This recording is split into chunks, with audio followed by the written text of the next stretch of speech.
A sharp, resounding crack echoed through the marble corridors of the 12th District Courthouse, silencing the morning chatter in an instant. A veteran police officer stood with his chest puffed out, breathing heavily, his palm still stinging from the force of the strike. At his feet, a woman wiped a thin line of red from her split lip, her gaze entirely devoid of fear. He thought he had just put a disrespectful criminal in her place. He had no idea he had just destroyed his own life.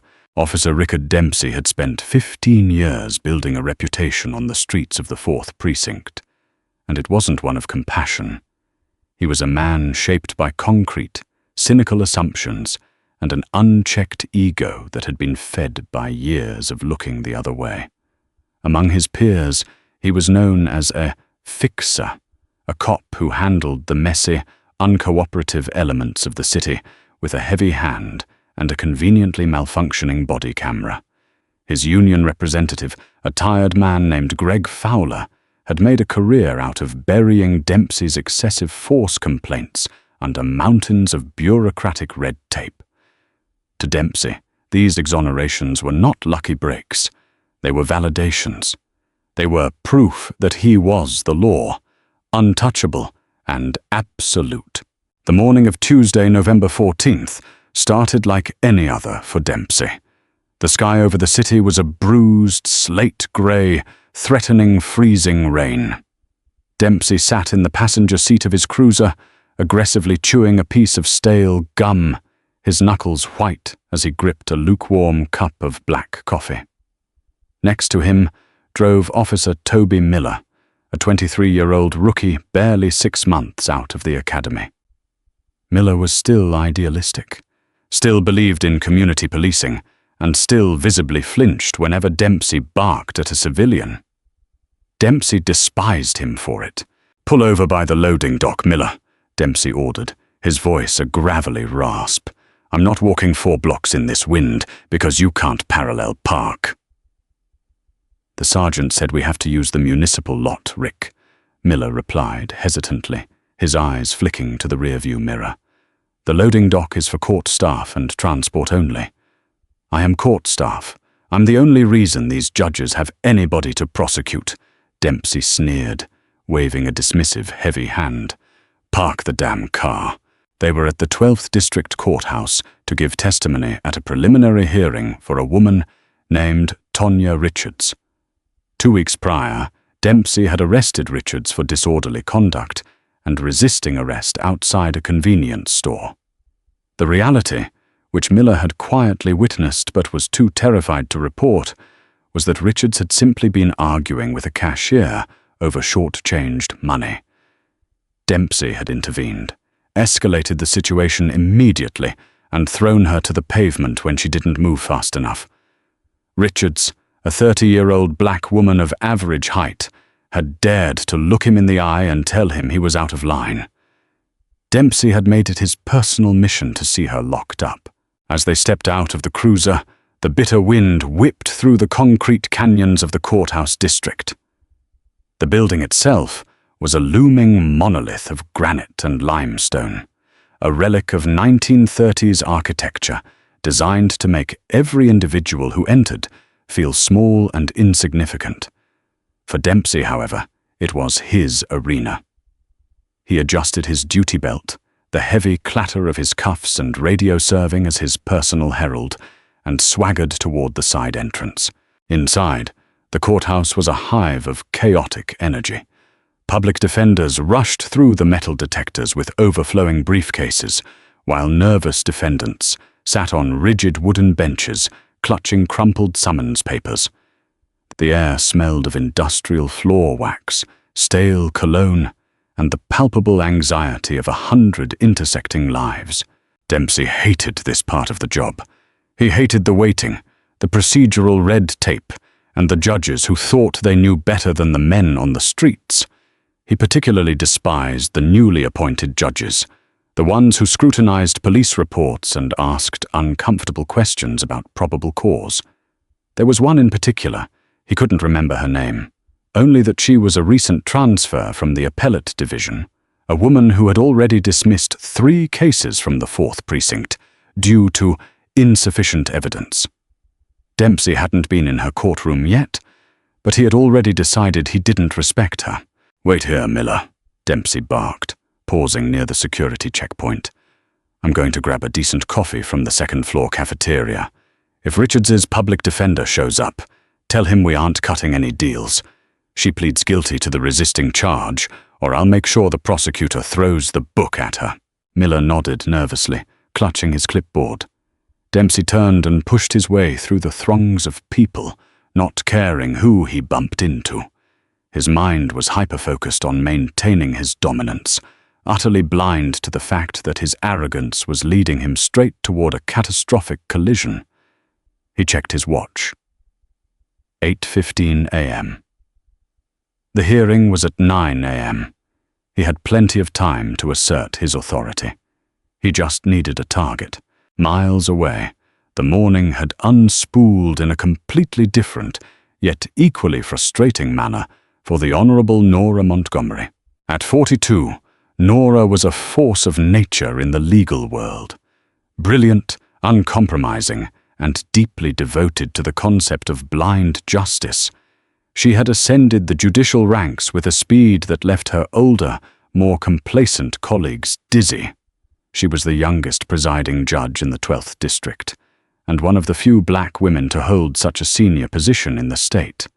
She possessed a formidable intellect and a courtroom demeanor that was famously icy toward anyone, prosecutor, defense attorney, or police officer, who dared to make a mockery of the law. But this morning, the universe seemed completely uninterested in her prestigious title. It had started with a blown tire on her Audi halfway down Interstate 84. Waiting for the tow truck had cost her 45 minutes. By the time she managed to secure a rideshare, the morning traffic had gridlocked into a miserable crawl. Her driver, a talkative man oblivious to her rising stress levels, had been forced to drop her off 2 blocks away from the courthouse due to a ruptured water main, blocking the secure VIP and judicial parking entrance. Nora was forced to walk the remaining distance through the biting cold. She was not dressed in her usual immaculate, tailored courtroom attire. Because she had planned to work late in her chambers, reviewing a massive stack of civil briefs, she had opted for comfort on her commute. A pair of dark, unassuming slacks, comfortable walking shoes, and a thick, oversized tan wool coat.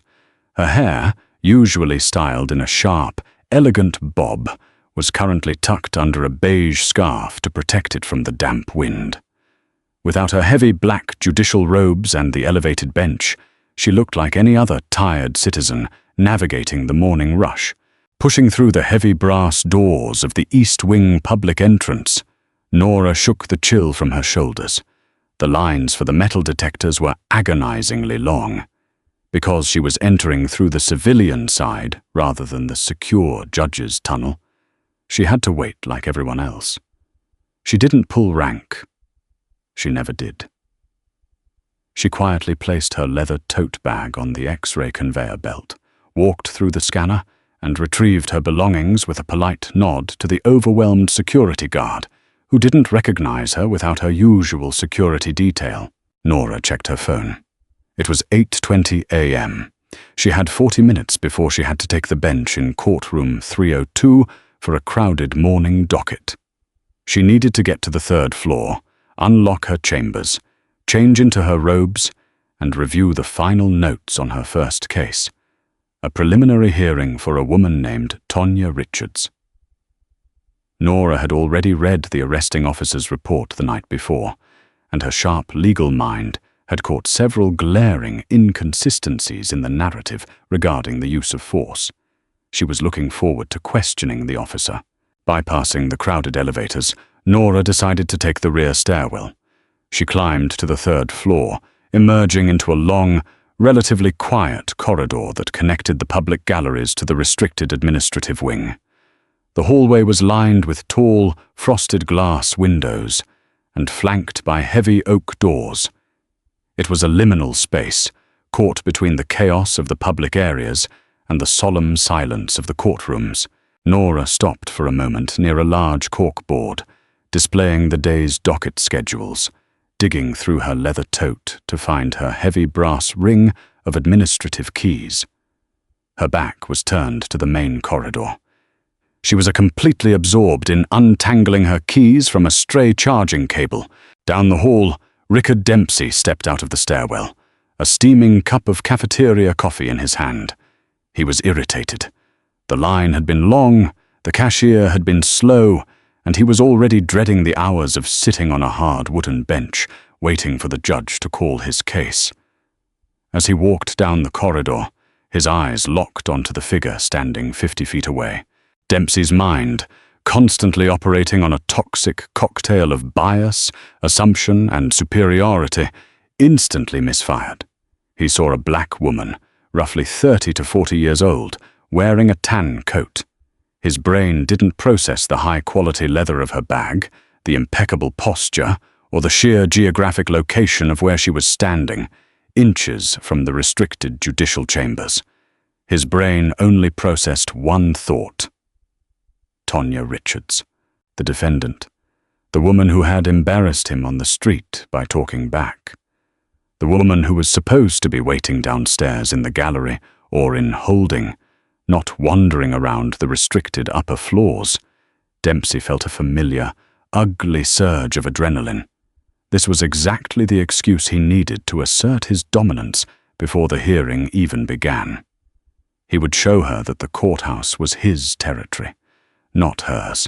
He quickened his pace, his heavy boots echoing sharply against the marble floor. "Hey!" he barked, his voice bouncing off the high ceilings. "Hey, you! Stop right there!"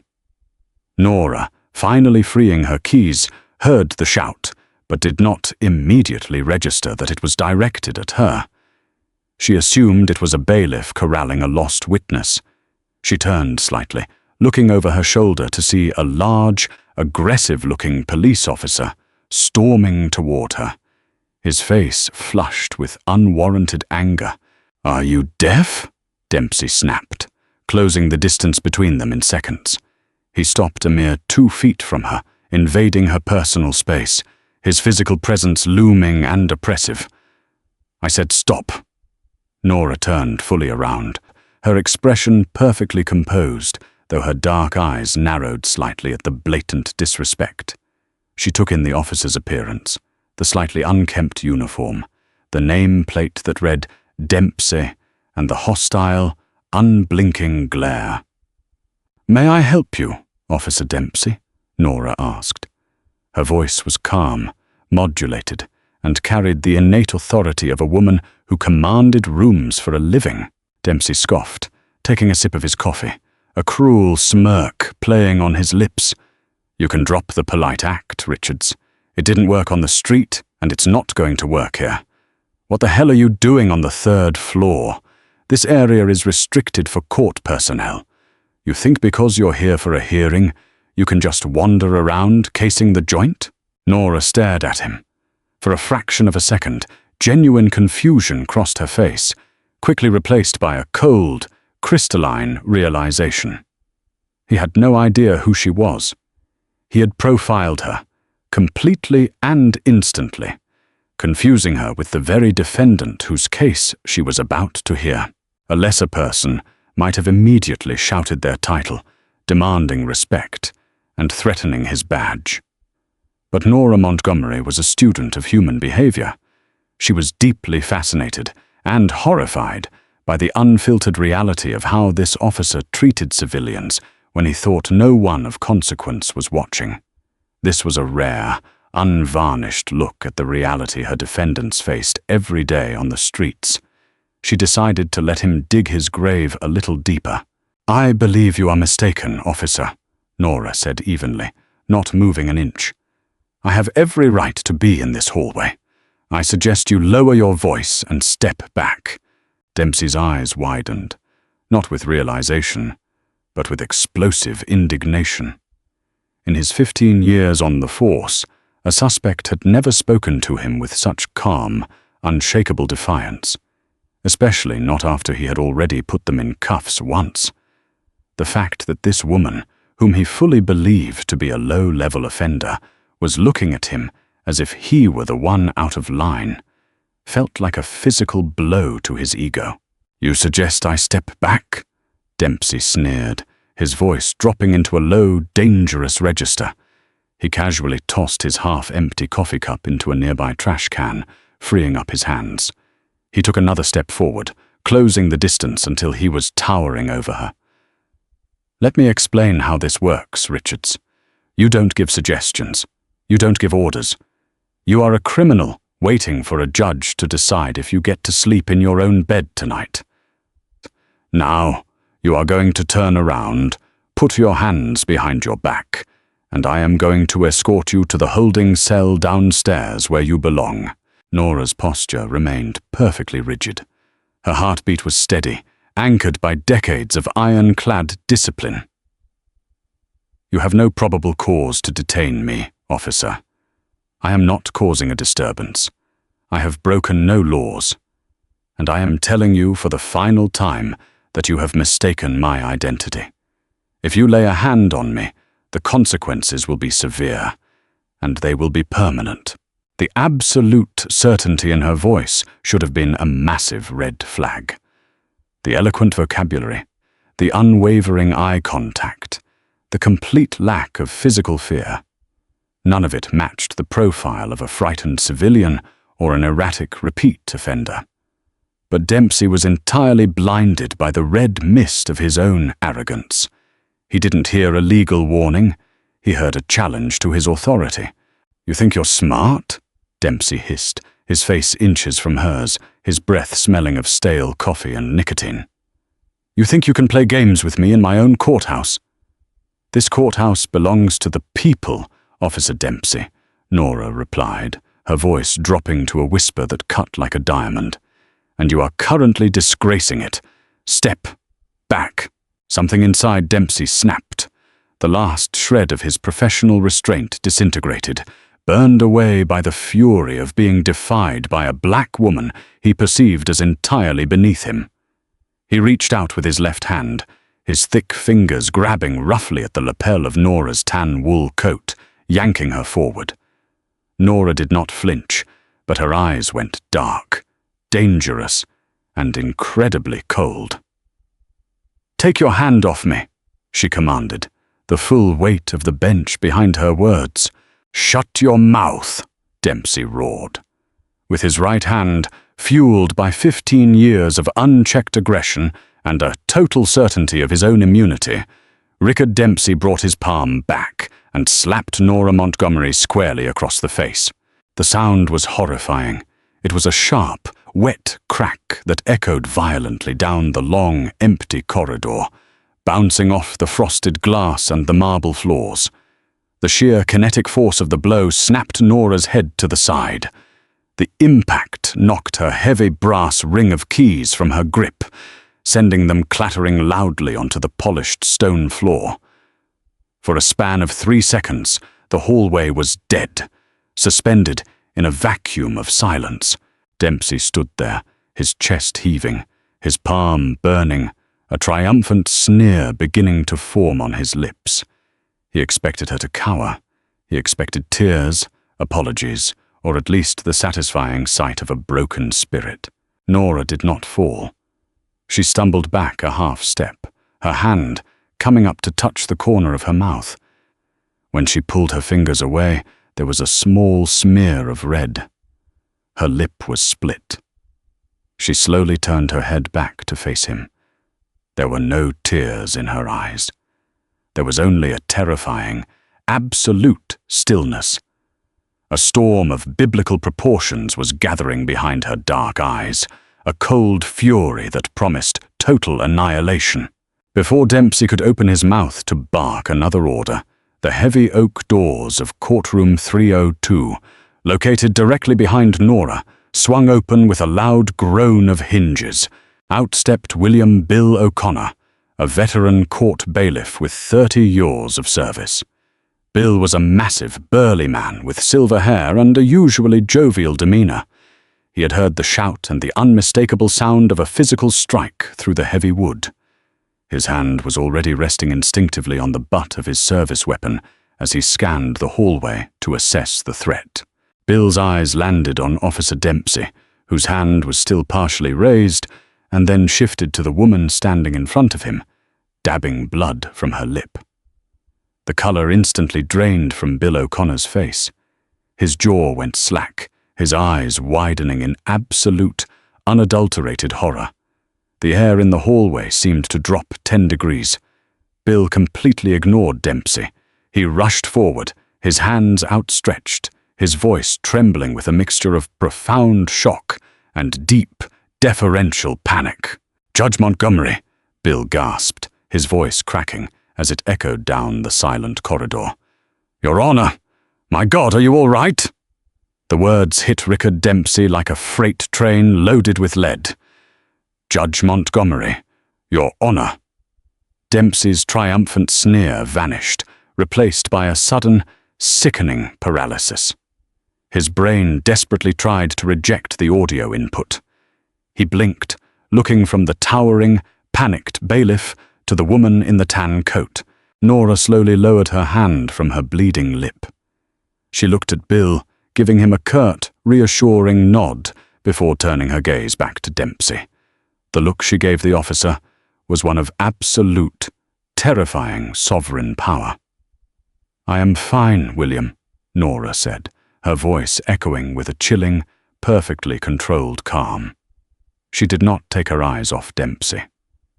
"Though I believe Officer Dempsey is about to have a very, very difficult morning." Dempsey couldn't breathe. The oxygen had been violently sucked from the hallway. The marble floors suddenly felt as though they were tilting beneath his boots. His stomach plummeted into an endless, icy abyss. He looked at the woman he had just assaulted, the woman he had berated, manhandled, and struck in the face. She wasn't Tonya Richards. She was the Honorable Nora Montgomery, the presiding judge of the 12th District, the woman whose courtroom he was supposed to be testifying in, the woman who held the power to end careers with a single stroke of her pen. And he had just backhanded her across the face in the middle of her own courthouse. For a man who had built his entire identity on intimidation, Rickard Dempsey suddenly looked remarkably small. The heavy, oppressive swagger that had carried him up the stairs had completely evaporated, replaced by the pale, clammy sheen of absolute panic. His mouth opened and closed like a landed fish, but the vocal cords that were so accustomed to shouting orders utterly failed him. Your Honor," Dempsey finally stammered, his voice a pathetic, reedy squeak that barely carried over the hum of the overhead vents. He took a hasty step backward, his hands shooting up in a placating gesture, palms out. "I didn't. I thought you were." "There's been a massive misunderstanding." Judge Nora Montgomery did not blink. She reached into her pocket, withdrew a crisp white linen handkerchief, and pressed it delicately to her split lip. When she pulled it away, she inspected the bright red stain for a fraction of a second before folding it away. "A misunderstanding," Nora repeated, the words tasting like ice. "You thought I was Tonya Richards, the defendant in the case you are scheduled to testify on in less than 45 minutes. And your standard operating procedure for dealing with Ms. Richards, a civilian waiting for her day in court, is to verbally abuse her, physically assault her, and strike her across the face? No, ma'am, that's not..." Dempsey was practically hyperventilating now, his eyes darting frantically around the hallway, praying for an exit, a time machine, anything. "She was resisting the other week. She has a history of aggression. I was just trying to maintain order in the corridor. I thought you were a flight risk. You did not ask for my identification. You did not ask for my name," Nora said, her voice rising in volume, command, and lethal precision. "You bypassed every procedural mandate required of a sworn officer of the law. You acted as a thug in a uniform. And you did it in my courthouse." Bill O'Connor, the bailiff, had completely unholstered his radio, but his other hand remained resting firmly on his service weapon. He was staring at Dempsey with a mixture of disgust and disbelief. "Do you want me to call it in, Judge?" Bill asked, his voice low and tight. "Do you want me to lock him up?" "Yes, William, I do," Nora replied smoothly. "Wait, please!" Dempsey begged, his heavy boots scuffing against the marble as he retreated another step. The terrifying reality of a felony assault charge on a sitting judge was crashing over him in waves. "Your Honor, please. I have 15 years on the force. I have a pension. If you arrest me, my career is over. Let me apologize. Let's handle this internally. I'll take a suspension." Nora stepped forward. She was a full 6 inches shorter than the burly officer, yet she seemed to tower over him, casting a shadow that eclipsed his entire existence. "You do not dictate terms to me, Officer Dempsey," she whispered, her eyes boring into his soul. "You just demonstrated exactly what kind of officer you are when you think nobody is watching. You rely on fear and badges to cover your brutality. But today, you chose the wrong victim.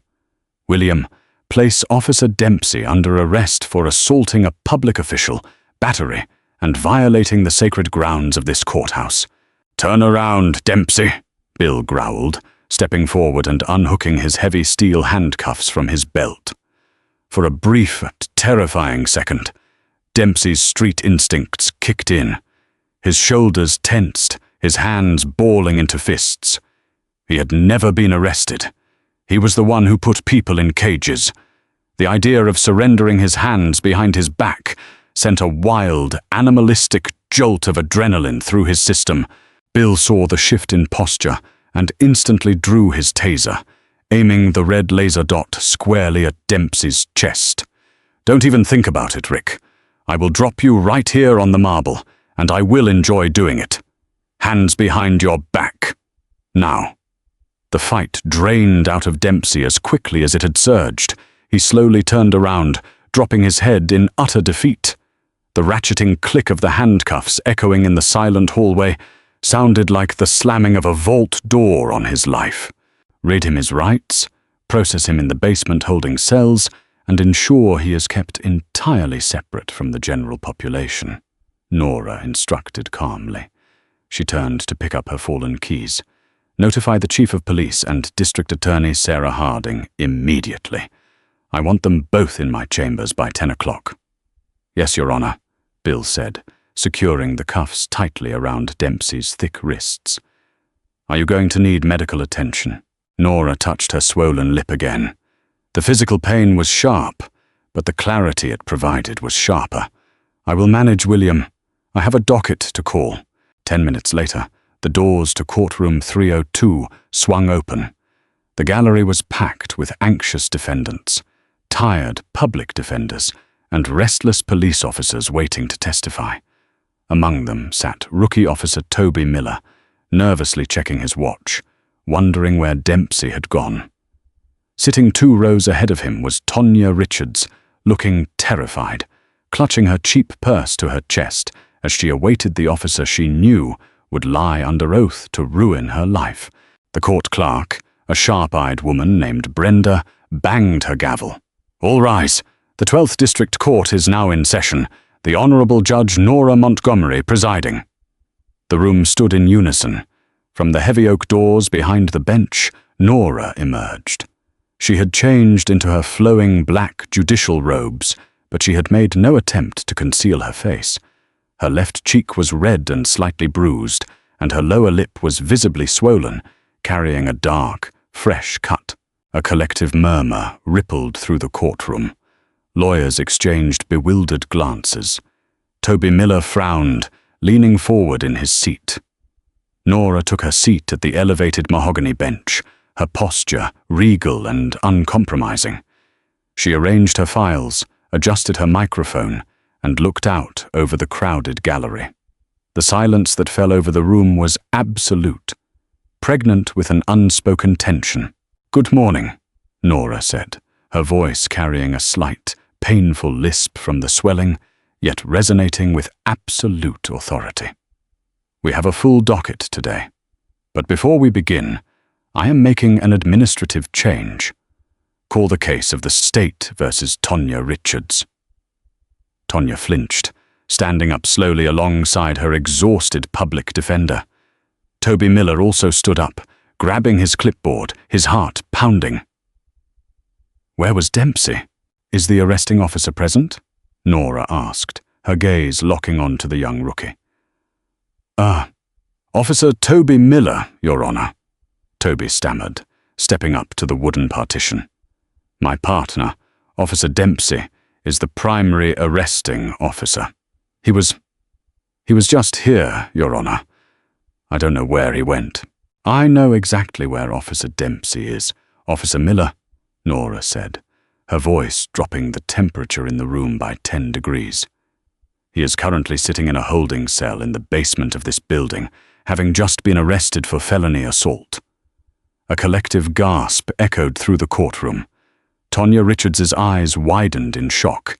Toby Miller dropped his clipboard, the heavy plastic clattering loudly against the wooden floor. "Furthermore," Nora continued, her gaze shifting to the bewildered prosecutor, "having personally experienced Officer Dempsey's blatant disregard for protocol, his immediate resort to unprovoked physical violence, and his willingness to assault individuals he perceives as powerless, I find his credibility as a sworn witness to be entirely non-existent. Case dismissed with prejudice. Ms. Richards, you are free to go." Tonya burst into tears, her public defender catching her by the shoulders. Nora leaned forward, looking directly at Toby Miller, who looked like he was about to be sick. "Officer Miller, tell your captain that the 12th District is no longer Dempsey's playground. The rules have changed. Down in the subterranean depths of the courthouse, the holding cells were usually a chaotic symphony of shouting suspects, clanking bars, and the heavy smell of desperation. But cell block C had been entirely cleared out. In the center cell, sitting on a rigid metal bench with his head in his hands, was Rickard Dempsey. His badge, his gun, his radio, and his heavy belt had been stripped from him. He was wearing his standard-issue blue uniform trousers and a grey undershirt. For the last hour, the reality of his situation had been slowly, agonizingly digesting in his gut. He had assaulted a presiding judge, a judge who was close friends with the mayor, highly respected by the district attorney, and known for her ruthless application of the law. But Dempsey still clung to a shred of hope. The Brotherhood, the blue wall of silence. He had survived excessive force complaints before. Greg Fowler, his union rep, always found a way to muddy the waters, to blame the victim, to cite officer safety and split-second decision-making. Surely Fowler and Captain John O'Reilly would come down here, pat him on the back, and figure out a way to spin this. Maybe they could say she startled him. Maybe they could say she was resisting his lawful orders in a restricted area. The heavy steel door at the end of the corridor buzzed loudly and swung open. Heavy footsteps echoed down the concrete hallway. Dempsey bolted upright, grabbing the steel bars. Captain John O'Reilly, a stern, grey-haired man with a deeply lined face, walked into view. Beside him was Greg Fowler, clutching a leather briefcase. Neither man was smiling. In fact, O'Reilly looked like he was on the verge of a violent stroke. "Cap," Dempsey breathed, relief flooding his voice. "Greg, thank God. Look, this is a massive screw-up, I know, but we can fix this. She wasn't wearing robes. She was in a civilian coat. She was hanging around the restricted hallway, and she got mouthy. I thought she was Tonya Richards. I made a split-second threat assessment." O'Reilly stopped in front of the bars. He didn't speak. He just stared at Dempsey with a look of such profound, venomous contempt that the words died in Dempsey's throat. "A split-second threat assessment," Fowler repeated, his voice completely devoid of its usual slick, defensive confidence. The union rep set his briefcase on the concrete floor and rubbed his temples as if trying to massage away a massive migraine. "Rick, are you completely out of your mind?" "Greg, come on," Dempsey pleaded, his knuckles turning white on the bars. "I'm one of your best guys. I handle the garbage no one else wants to touch. You know how these people are. She disrespected the badge. You just have to spin the narrative." "Spin the narrative!" O'Reilly exploded, his voice echoing violently off the concrete walls. He slammed his fist against the steel bars so hard the metal rattled. Dempsey actually jumped back. "You stupid, arrogant son of a bitch! You slapped the presiding judge of the 12th District Court! You split her lip! You think I can spin that? You think the Union is going to touch this?" "I didn't know who she was," Dempsey shouted back, desperation clawing at his throat. "That makes it worse, you idiot," Fowler snapped, pointing a trembling finger at the cell. "Your defense is literally, I thought she was just a regular black woman, so it was okay for me to beat her." Do you have any idea what District Attorney Harding is doing right now? She's not just charging you with assault on a public official. She's charging you with civil rights violations. The FBI has already been notified. Dempsey felt the blood drain from his face. "The FBI? Greg, you can't let them do that. You have to protect me. We protect our own." "There is no our own here, Rick," Captain O'Reilly said, his voice dropping to a low, disgusted growl. "I just spent 30 minutes in Judge Montgomery's chambers. Do you know what she showed me?" O'Reilly pulled a tablet from under his arm. He tapped the screen a few times and held it up to the bars. On the screen was a high-definition, crystal-clear video. It was from a discreetly placed security camera mounted at the end of the third-floor corridor. A camera Dempsey had arrogantly assumed was broken, or simply hadn't cared enough to check for. The video had perfect audio. Dempsey watched himself swagger down the hall. He heard his own hostile, barking voice. He watched Judge Montgomery stand perfectly still, calmly explaining that he was making a mistake. He heard her warn him. And then, in sickening, undeniable clarity, he watched himself lunge forward, grab her coat, and violently backhand her across the face. The sound of the slap in the recording was somehow louder, more brutal, than Dempsey remembered. "She didn't raise a hand," O'Reilly whispered, his eyes locked on the screen. "She didn't make a sudden movement.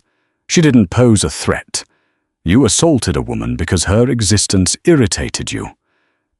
"Cap." Dempsey's voice was barely a whisper. The reality was finally setting in, crushing his lungs. "Please." "Judge Montgomery didn't just stop at having you arrested," Fowler said, packing up his briefcase. He couldn't even look at Dempsey anymore. "She has officially ordered a judicial review of every single case you have touched in the last 10 years. Every arrest, every use of force report, every conviction where your testimony was the deciding factor. DA Harding is setting up a special task force this afternoon." "They're going to open my files?" Dempsey gasped, stepping back from the bars, his legs suddenly feeling like wet sand. If they opened his old files, if they actually looked at the complaints Fowler had buried, he wouldn't just be fired. He would spend the rest of his life in prison. "You're done, Rick," O'Reilly said, turning his back on the cell. "The union is officially dropping your representation. You're a liability to the entire department. The mayor wants your head on a spike by 5 o'clock to prevent the city from rioting when this footage leaks. And I'm going to gladly hand it to him." "You can't do this!" Dempsey screamed, rushing the bars again as the two men began to walk away. "I gave 15 years to this city. I bled for this department. You can't abandon me over one mistake." Captain O'Reilly paused at the end of the corridor. He looked back over his shoulder, the heavy shadows of the basement catching the grim lines of his face. "It wasn't a mistake, Dempsey," O'Reilly said coldly. "A mistake is filing the wrong paperwork. What you did was reveal exactly who you are. And now, you're going to pay the tab." The heavy steel door buzzed, opened, and slammed shut behind them, the echo ringing with a terrible finality. Rickard Dempsey was left entirely alone in the dim, silent cell, the walls closing in as the empire of fear he had built over 15 years collapsed to dust around his feet. The week following the incident in the 12th District Courthouse tore through the city like a Category 5 hurricane. District Attorney Sarah Harding, a woman known for her surgical precision in the courtroom, did not simply open an investigation into Officer Rickard Dempsey. She launched a full-scale inquisition. With Judge Nora Montgomery's mandate acting as a battering ram, the DA's Special Task Force descended upon the 4th Precinct, seizing hard drives, physical files, and decades of buried internal affairs complaints. For 15 years, Dempsey had operated under the assumption that his badge was a shield of absolute immunity. He was about to learn that when the shield shatters, the shrapnel cuts both ways. The task force's findings were catastrophic. As investigators pulled back the layers of Dempsey's career, they didn't just find a few instances of excessive force. They found a systemic, horrifying pattern of abuse, targeted harassment, and blatant corruption. Over 70 cases were immediately flagged for review. The most damning revelation involved a man named Clarence Washington, a local high school chemistry teacher. 4 years prior, Washington had been pulled over by Dempsey for a broken tail light. When Washington had calmly asked why Dempsey had his hand on his weapon, Dempsey had dragged him from the vehicle, beaten him, and subsequently charged him with assaulting an officer and possession of narcotics that the dashcam footage, mysteriously corrupted at the time but recovered by FBI forensic experts, showed Dempsey retrieving from his own tactical vest. Washington had lost his teaching license, his pension, and custody of his children, spending 2 years in a state penitentiary before taking a plea deal just to get out. Now, with the FBI Civil Rights Division involved, the truth was bleeding out into the public eye, and the public was out for blood. On Thursday evening, the inevitable happened.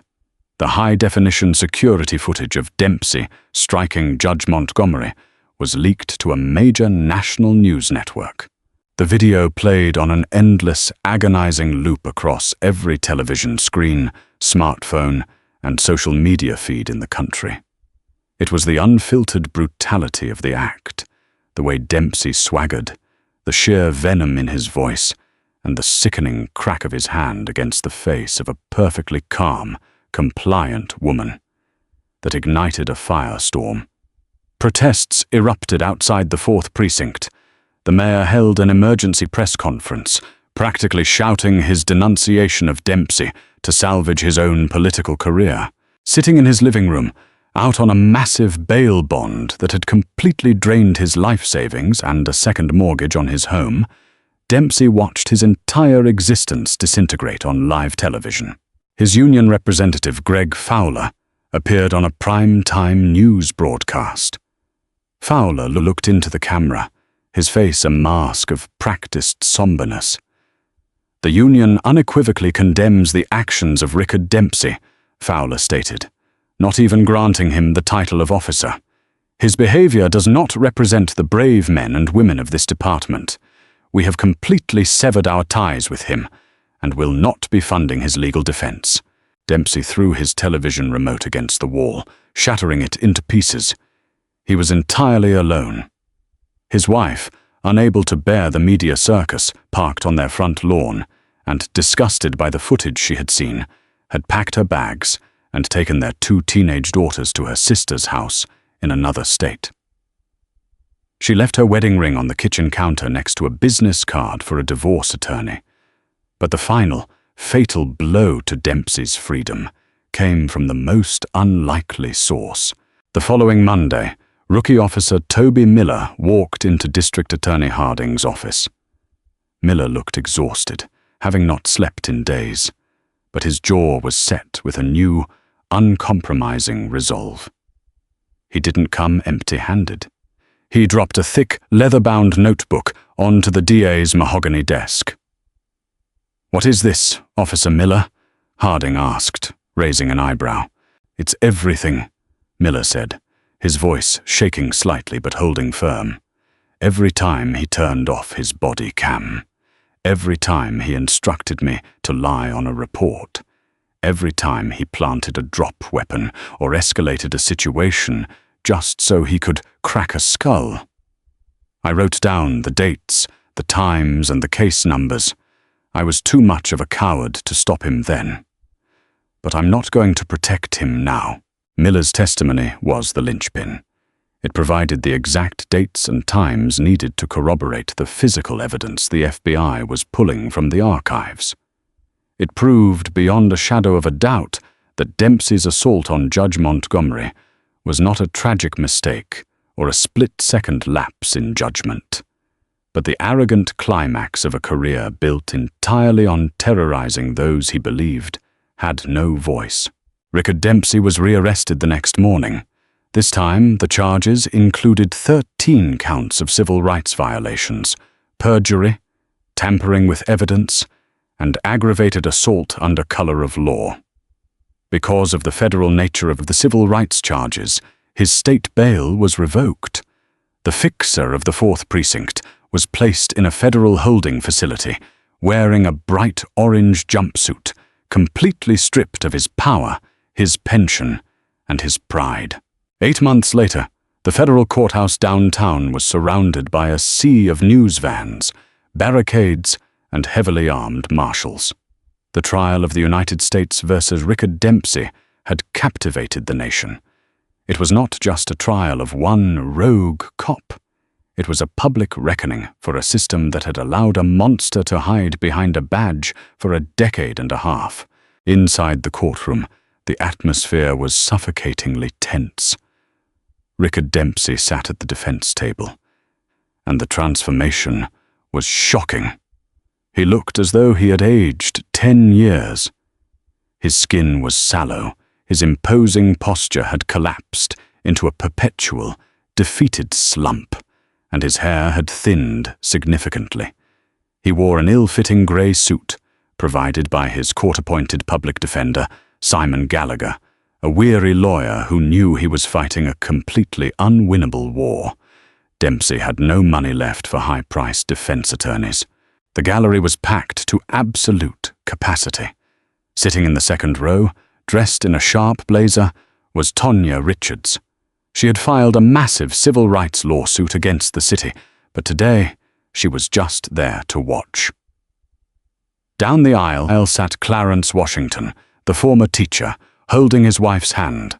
The prosecution's case had been a brutal, unrelenting slaughter. D.A. Harding, cross-designated as a special federal prosecutor for the case, had methodically dismantled Dempsey's life. She played the video of the slap.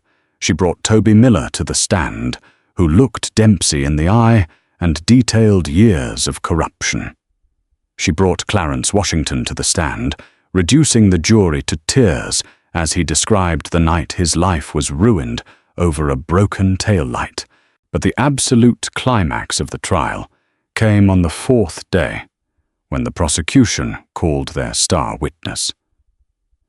"The government calls the Honorable Judge Nora Montgomery to the stand," Harding announced. The courtroom fell into a silence so profound you could hear the hum of the fluorescent lights. Nora walked down the center aisle. She was not wearing her judicial robes, opting instead for a severely tailored, immaculate charcoal suit. She moved with the undeniable grace and authority of a woman who commanded respect by simply breathing. She took the oath, her voice clear and unwavering, and sat in the witness box. She did not look at the jury or the prosecutor. She looked directly at Rickard Dempsey. Dempsey, for his part, physically shrank in his chair, unable to meet her gaze, staring obsessively at his trembling hands. Harding walked to the podium. "Judge Montgomery, can you please describe the events of November 14th? For the next hour, Nora recounted the morning with clinical, devastating precision. She didn't exaggerate. She didn't need to. She simply laid out the bare, unvarnished truth. She described Dempsey's immediate hostility, His refusal to ask for identification, his aggressive invasion of her physical space, and the sheer malice in his eyes right before he struck her. "Did you provoke him, Your Honor?" Harding asked gently. "I informed him he was making a mistake, and instructed him to step back," Nora replied, her voice echoing perfectly through the courtroom microphones. "I exercised the basic rights afforded to any citizen under the law. Mr. Dempsey's response was violence, born entirely of the assumption that I was a woman who lacked the power to fight back." When it was time for cross-examination, Simon Gallagher stood up slowly. He looked at Nora, looked at his notes, and then looked at the jury. He knew that attacking a sitting, highly respected judge would immediately turn the jury hostile. "No questions for this witness, Your Honor," Gallagher quietly conceded, sitting back down. Dempsey buried his face in his hands. It was the white flag of surrender. The jury deliberation was practically a formality. It took them less than 3 hours to review 15 years of ruined lives and one horrific video clip. When the verdict was read, the courtroom held its breath.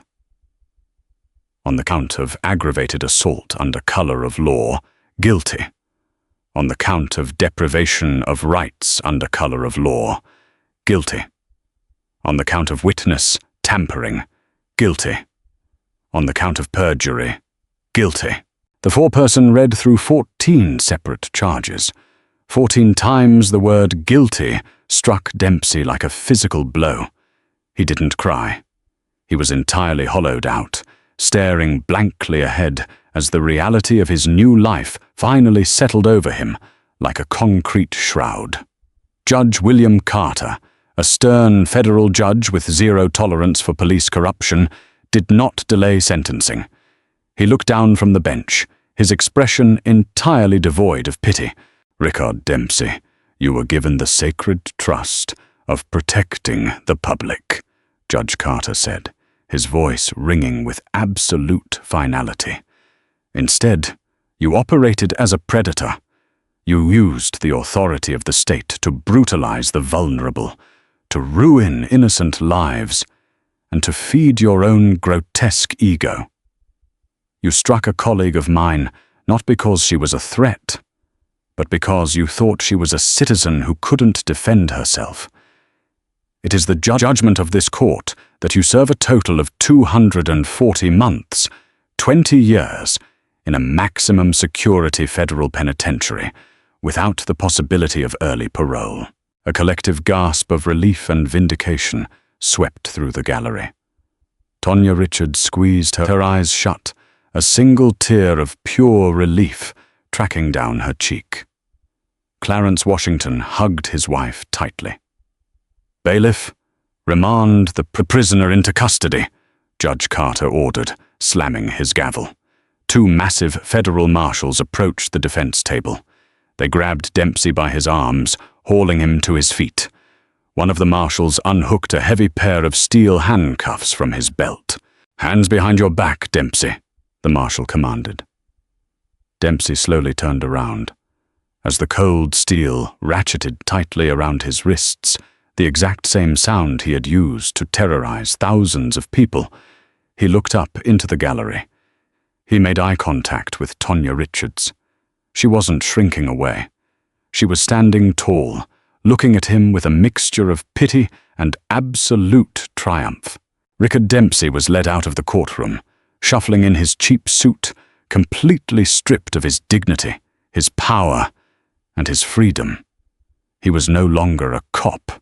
He was no longer a fixer. He was just an inmate, walking into the dark, unforgiving abyss of the justice system he had so deeply abused, completely destroyed by the karma he had spent 15 years begging for. If this story of absolute karma hitting back and justice being served sent chills down your spine, you won't want to miss our next deep dive into real-life drama. What did you think of Judge Montgomery's incredibly calm and powerful reaction to the ultimate disrespect? Let us know your thoughts on Dempsey's harsh but totally deserved punishment in the comments below. Don't forget to hit that like button. If you love seeing arrogant bullies get what's coming to them, share this unbelievable true story with your friends, and subscribe to the channel for more jaw-dropping stories of instant karma and justice every single week.